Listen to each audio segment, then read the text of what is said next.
Bugungi temamiz endeks to'lovchilar haqida ketadi. Oxirgi payt menga bir ikkita buxgalterlar chiqib turib, biz aylanmada yuribmiz, 2-3 oyda 400 million оборот qilsak, bu degani yilda oxirigacha 1 milliarddan oshar ekan.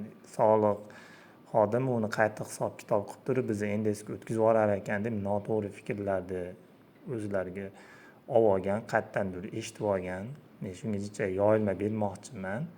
462 moddaning 10-bandida bu narsa bor, haqiqatdan bor. Misol siz firmangiz 3 oyda 500 million qiladi misol, yoki 1 oyda ichida 200 million оборот qilsa ham sizni o'tkazib olish mumkin endeksga. Lekin u yerda nima desammikin, odamlar soliq kodeksini o'qimaydi-da, ular kimdandir eshitib turib, shu fikrda asosiy shu o'tkazib yuborar ekan deb turib, olib turib shu vahimaga tushishadi. Biror narsa eshitgan bo'lsangiz, birinchi o'rinda qaysi moddada yozilgan, nechinchi bandida deb turib hamma yo'l surishtirib, o'zingiz bir qator tanishib chiqib turib, keyin fikr yuriting. 462 da bu narsada jicha yoyilmasi bor. Ya'ni yuridik shaxs va YTTlar aylanmada yurgizayotgan, aylanma solig'ini yurgizayotgan yuridik shaxs va YTTlar yangi ochilgan bo'lsa, mana shu joyda e'tibor berishingiz kerak. Yangi ochilgan bo'lsa, sizni firmangiz aytaylik iyundami yoki misol avgustda ochildida, оборотini где-то 600 million qildi.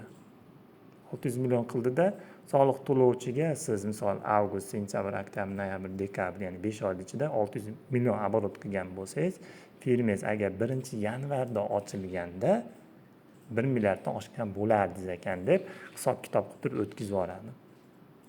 Bu bor. Lekin sizni firmangiz o'tgan yil ochilgan, bu yil ochilmagan, o'tgan yil ochilgan yoki bundan anchadan beri ishlab keladi va misolda aytaylik yanvarda o'zida bitta faktura bilan 999 million 999 so'm jo'natgan bo'lsangiz, shu bilan to'xtatib qo'ydingiz yil oxirigacha. Sizni endeksga o'tkazmaydi. Chunki sizni limitingiz 1 yilda 1 milliarddan oshmagan bo'ladi.